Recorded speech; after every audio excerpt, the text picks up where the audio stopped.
Oh.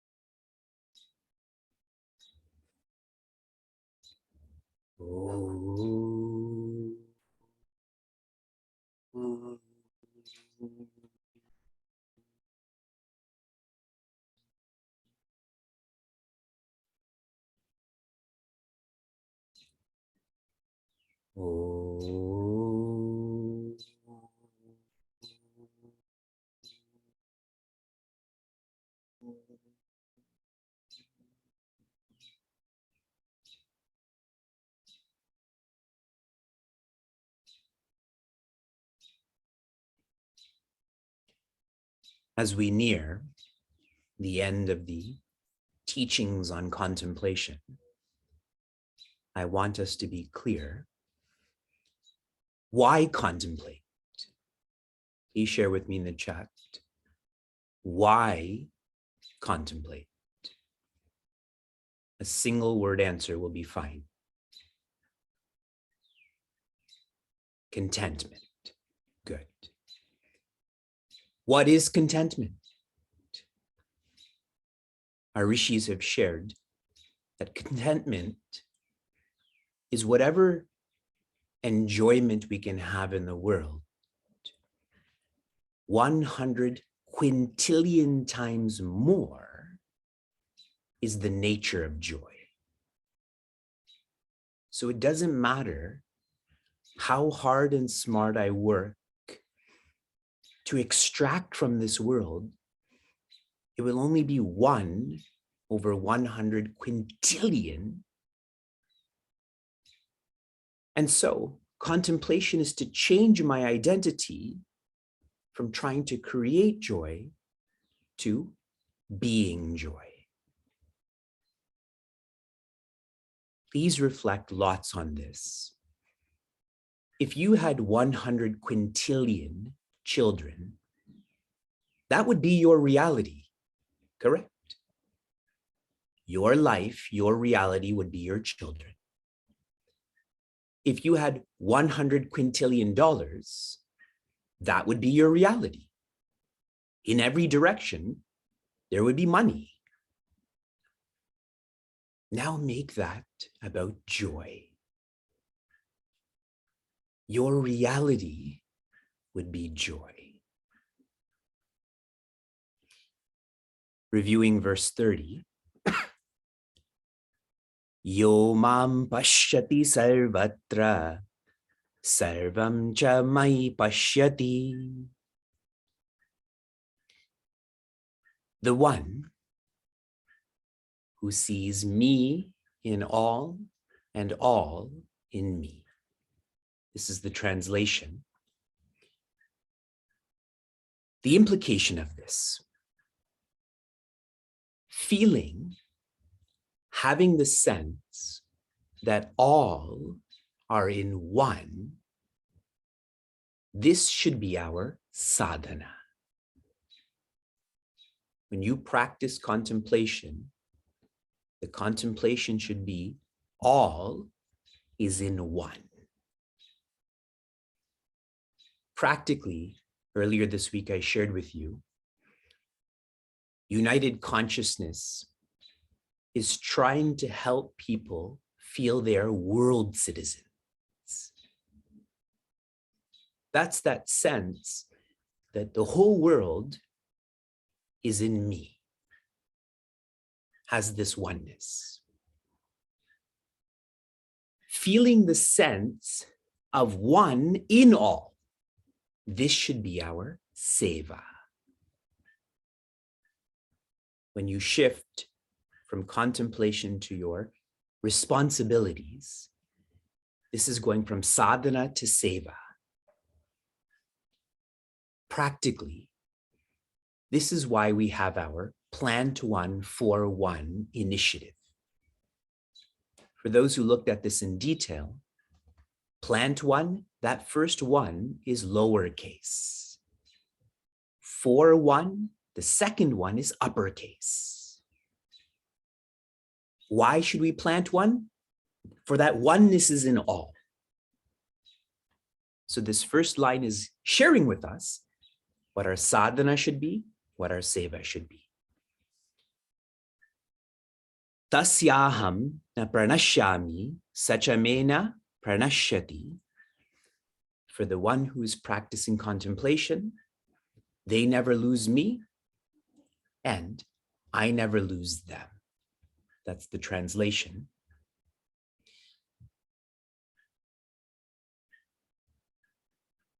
We can only lose that which we are not. Contemplation is rediscovering what we are, who we are. And I'm consciously using the word rediscover. You are not going to discover Shri Krishna. Shri Krishna is you. Through avidya, we have forgotten this. Through vidya and dhyana, we are remembering this. And when you completely never lose Shri Krishna, the revelation will be, he had never lost me. That was my own moha or confusion. As we reach the end of the verses on contemplation, I hope you're understanding and appreciating that each verse is most beautiful, but when these verses are tied together, this is even more beautiful. Imagine each verse is a flower. An individual flower is beautiful, but when they're arranged, and in this case by a master, that bouquet is even more beautiful. Shri Krishna is shifting the messaging to now, Prince Arjuna, you have to contemplate in an uncontrolled environment. You have to see the oneness in the people in front of you. Acharya Bhishma, Acharya Drona, and so on. How beautifully he's shifting this momentum. Verse 31. Sarva bhuta stitam yo mam bhajatyekattvamastitaha sarvata vartamanopi sayogi mai vartate. The whole first line. Yaha. Yaha is the contemplator. For us, we are contemplators. And the completion of this is the one who's content. So whenever Yaha is shared, it's indicating the one who's complete and the one who's reaching that completion. Astitaha, they're established. Ekatvam, established in this oneness. I told you that's our sadhana. Then,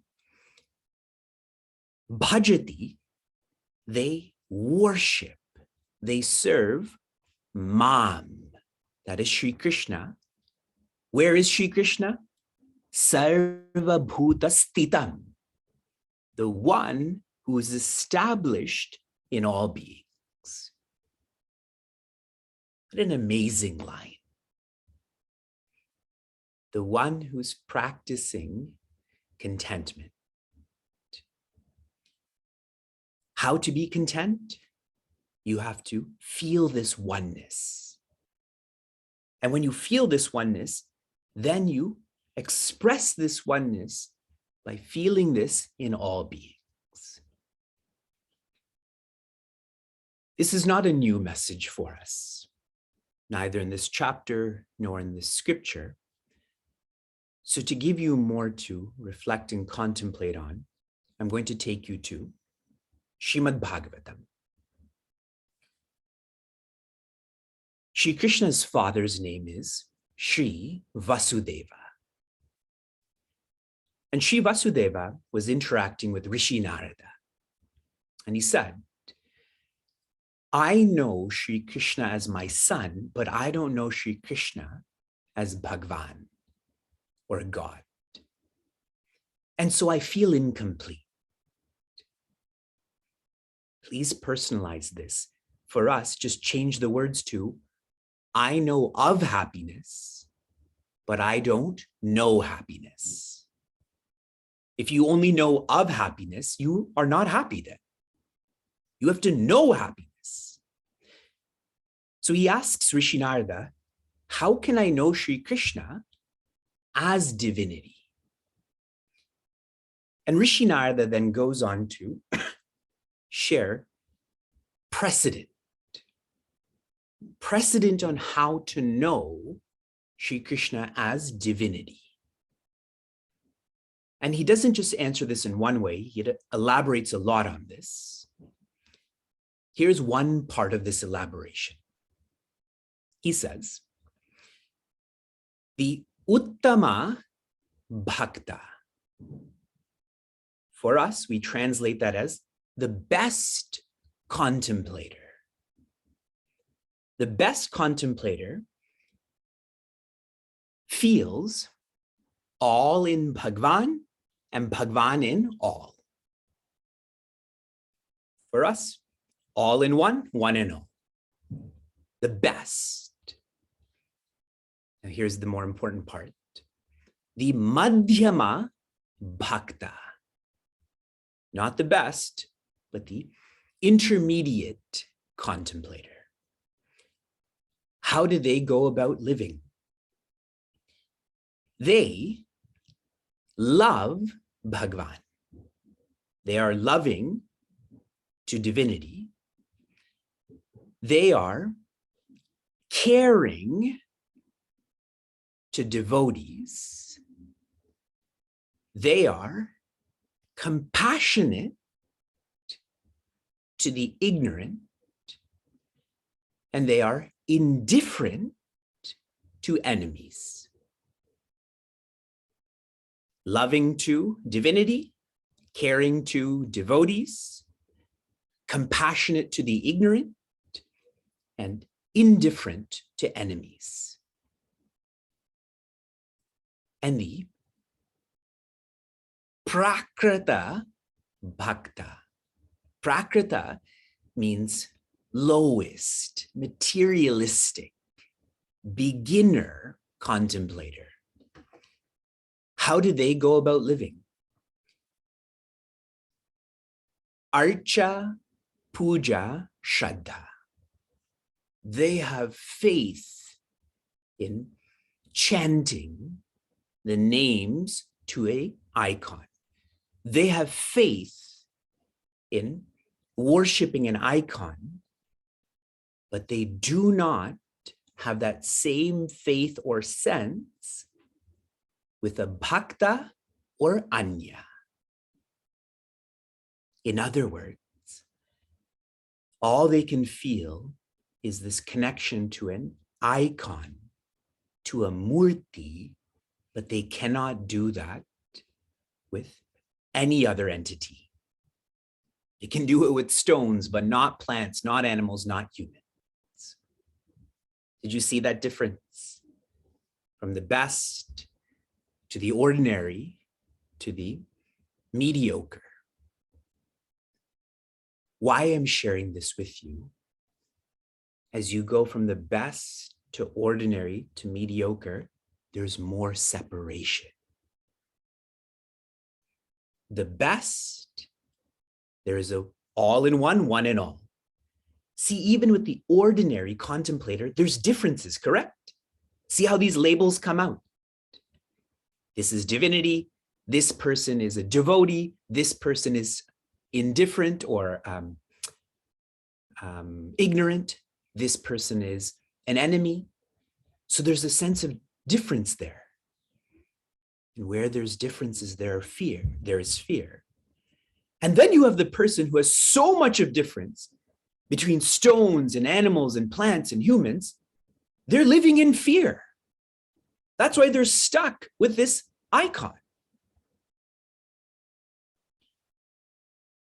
Sarvata vartamanopi sayogi mai vartate. The one who is practicing contemplation, the one who's completed contemplation, it doesn't matter what they do. They are always with me. That's what this final line means. And he's sharing this with Prince Arjuna, that you can pick up your bow and arrows and still be contemplative. Let me share a few more thoughts. How many of you, by show of hands, are struggling with contemplation? When you practice, you are not contemplating. What I'm describing is far from you. Okay. I'm going to share in a most straightforward way why. We are habituated to follow the path of preya. Preya means the path of pleasure. What this feels like in our day is we don't want contentment. We just want more pleasure, more power, more position. We still feel that will create contentment. Relatedly, this is why we externalize.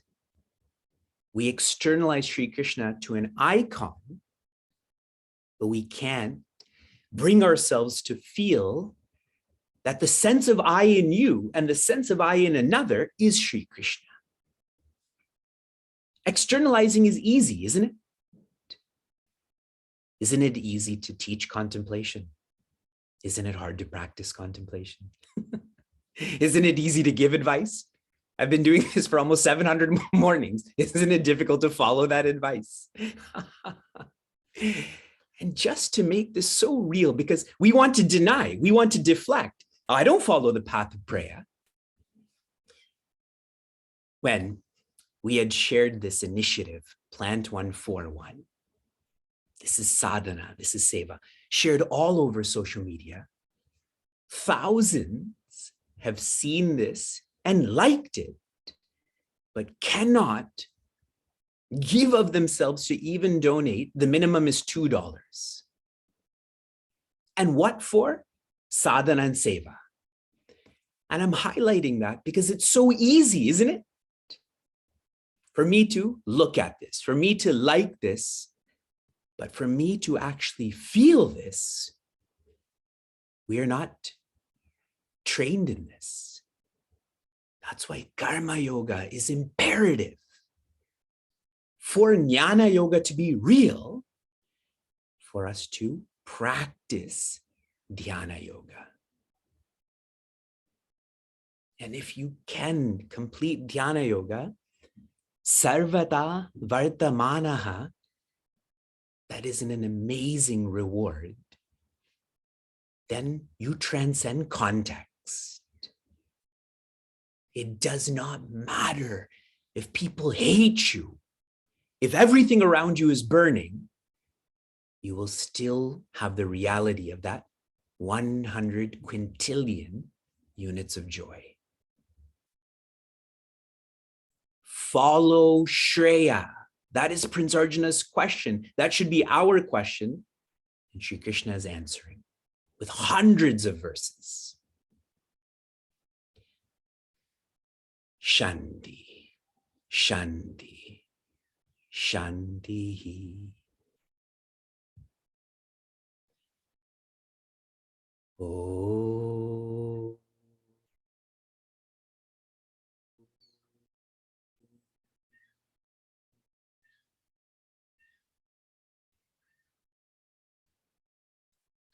Oh.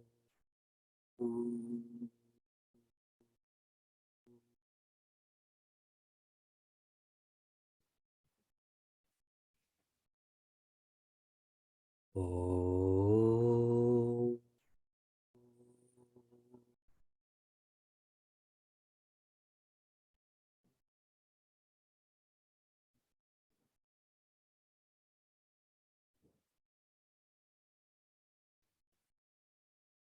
appreciate, relax, enjoy, chant.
Inquire,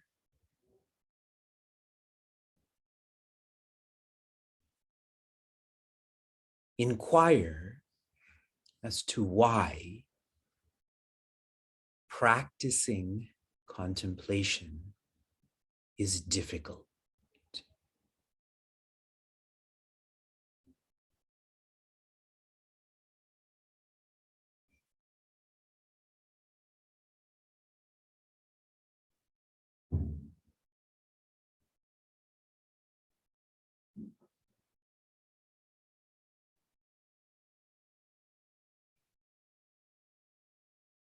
When you're practicing contemplation, what is happening to the body and breath?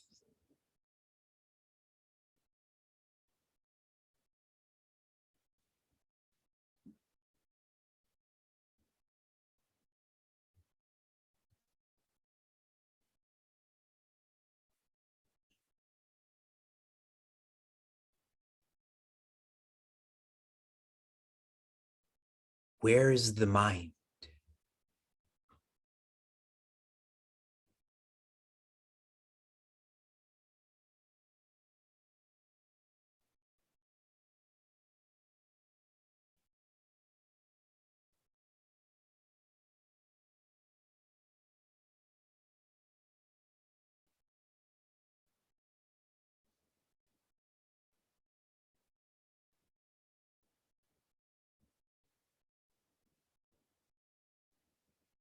Inquire into who is responsible for what the body and breath are doing, where the mind is.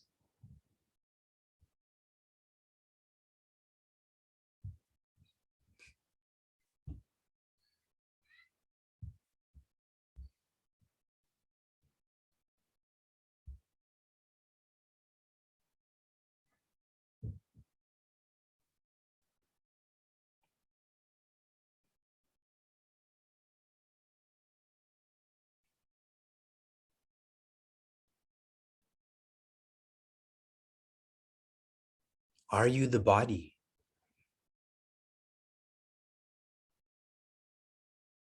Every day, when you brush your teeth and look in the mirror, your body is different.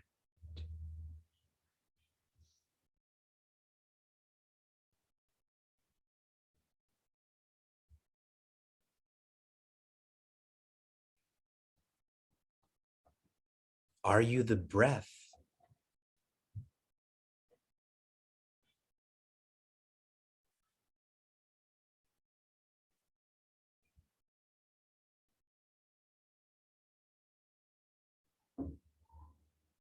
What does breathing know?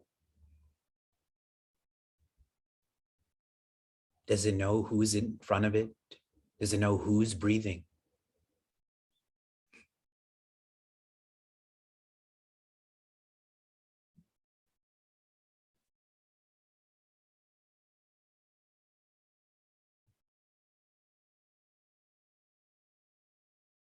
Are you the mind?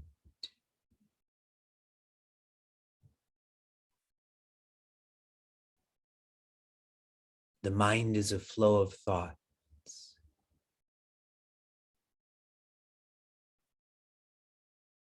We have thousands of thoughts an hour.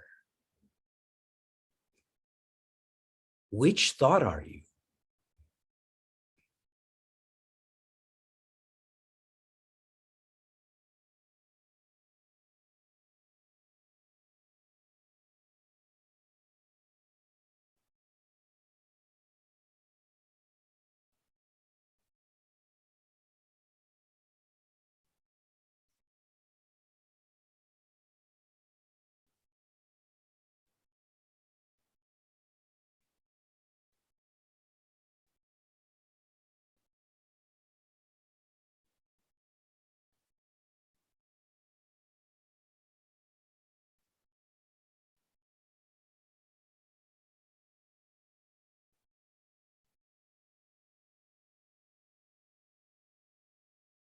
Let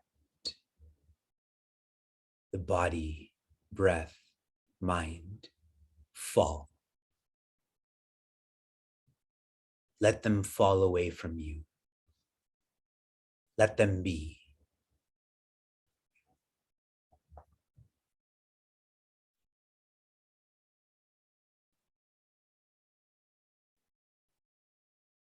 Even the sense, the feeling that contemplation is difficult,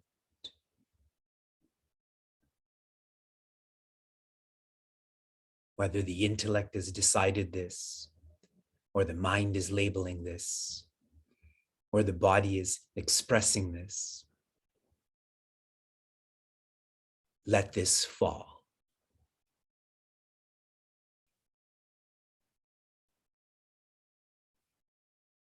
Let this sense fall away from you. Let this feeling be.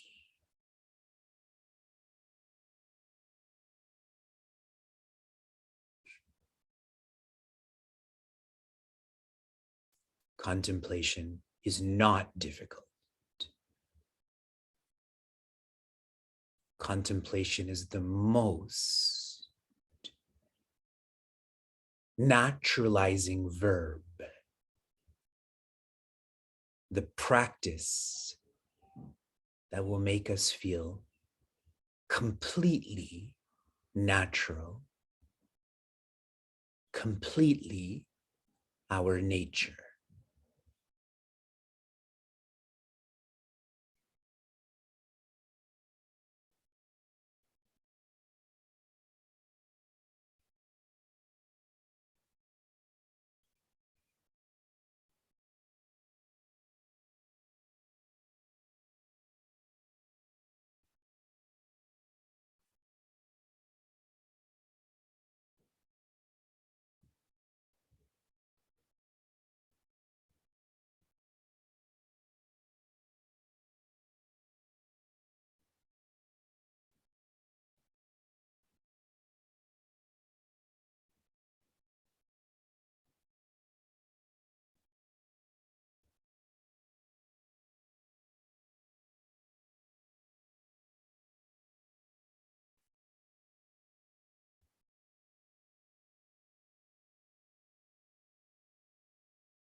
Shanti, Shanti, Shanti.